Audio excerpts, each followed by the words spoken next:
Taiko, in a way, has become my voice. As soon as I start playing taiko, it's like everything falls into place and my life makes sense. And the more that I perform, the deeper I feel what I'm doing. It's about connection and connecting with people. Those rhythms and those tones and those sounds are coming from somewhere, I know within me, but I feel like even beyond that, my ancestors are connecting with me through the drum.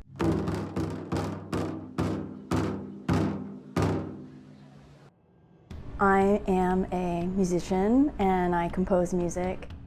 I call my songs my stories because they all come from a place of emotion or feeling or experience, and those feelings turn into melodies and rhythms.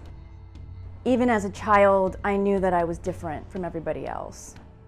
Music was always my security blanket, and there would be many, many nights that I would just shut myself in my room, even as a small child, and just play music loudly. I was never a lyrics kind of person. I could feel the music, and it gave me hope, which as a kid, you don't really understand what that means, but I knew everything was going to be okay. Because if I didn't have music as a kid, I don't know where I would be, or who I would be, or what I would be doing.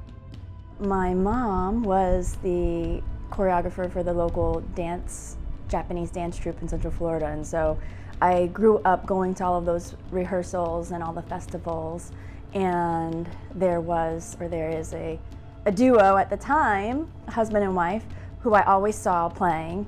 And she was so, I was always mesmerized by her because she's this woman playing these big, powerful drums, but she was so graceful.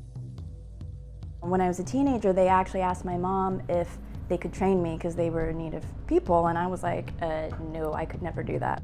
But my mom was so cool, she didn't force me. She just said, just sleep on it and tell me tomorrow. And so the next day I was like, all right, one rehearsal, but no promises. And so I went, and it was so different because I could hear melody in taiko, and I feel like it's the one percussion instrument that's a foreground percussion rather than a background. And the vibrations of the sounds from taiko are different. Like, you feel them here before you feel them here, where I feel like other percussion, you feel them here before you feel them here. I just fell in love with the art form and the expression that taiko is. As I got older and started performing, opportunities started coming up, and being in the entertainment business, sometimes you have to just find your path and learn what that is, and unfortunately there's no set of rules. It's not an equal opportunity employer. It's not a fair business. So there was this one show, and it was supposed to be a seasonal show, and that was, in big letters, taiko style drumming. And I was like, what? So I went, and I got hired, and initially it was a cast of 70 drummers, and I was one of the 24 main people.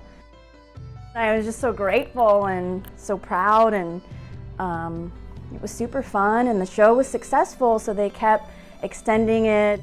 As it kept going, they would have to cut back on the volume, so the cast number kept getting smaller and smaller. And the very, very last cut, I got cut into the one-day category. And of course my feelings were hurt, but more importantly, I wanted to know, was it my lack of performance? What can I do to be better? And so I spoke with my leader, who said, you should be lucky you even got one day, because if it was up to me, you would have been cut altogether. These guys have paid their dues. They've spent their entire lives playing drum corps and doing drum corps, and you're just a taiko player. I realized at that time, I could be angry, but why? Moments like that, I've learned, are there to make you stronger and to push you even harder and to prove, not to people, but to yourself, that you are worthy.